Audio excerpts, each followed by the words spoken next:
اعوذ باللہ من الشیطان الرجیم، بسم اللہ الرحمن الرحیم۔ جادو، جنات اور شیطانی وسوسوں سے نجات کے لیے کون سا قرآنی عمل کرنا چاہیے؟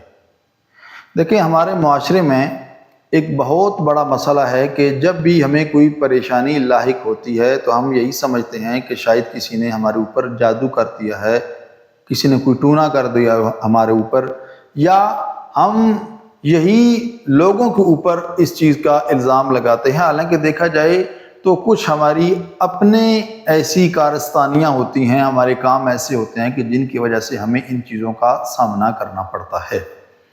ایک گھر جس کے اندر شیطانی عمل ہو، گانوں کی آوازیں ہوں، آپ دیکھیں کہ اس گھر کے اندر پھر شیطان ہی آئیں گے۔ ظاہری بات ہے، فرشتے تو اس گھر میں نہیں آ سکتے۔ فرشتے اس گھر میں آئیں گے جہاں پر رحمانی کام ہوں، رحمانی کام ہوں گے تو پھر رحمان کے فرشتے اس گھر میں آئیں گے۔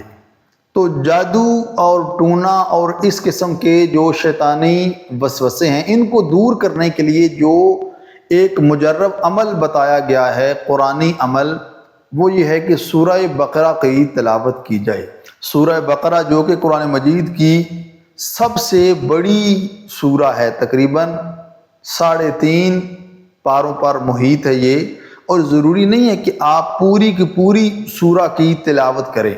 آپ جتنی ہو سکتا ہے وہ تلاوت کریں اس سورہ کی، سورہ بقرہ کی، تو انشاءاللہ العزیز اس سورہ بقرہ کی بدولت، اس کی جو عظمت ہے، اس کی وجہ سے آپ کے گھر میں کسی قسم کے شیاطین، جنات اور اس طرح کی دوسری چیزیں بسیرا نہیں کر سکیں گی۔ رحیم پروردگار کی بارگاہ میں دعا ہے، خداوند کریم ہم سب کو احکام الہیہ کے مطابق زندگی گزارنے کی توفیق عطا فرمائے۔ والسلام علیکم ورحمۃ اللہ وبرکاتہ۔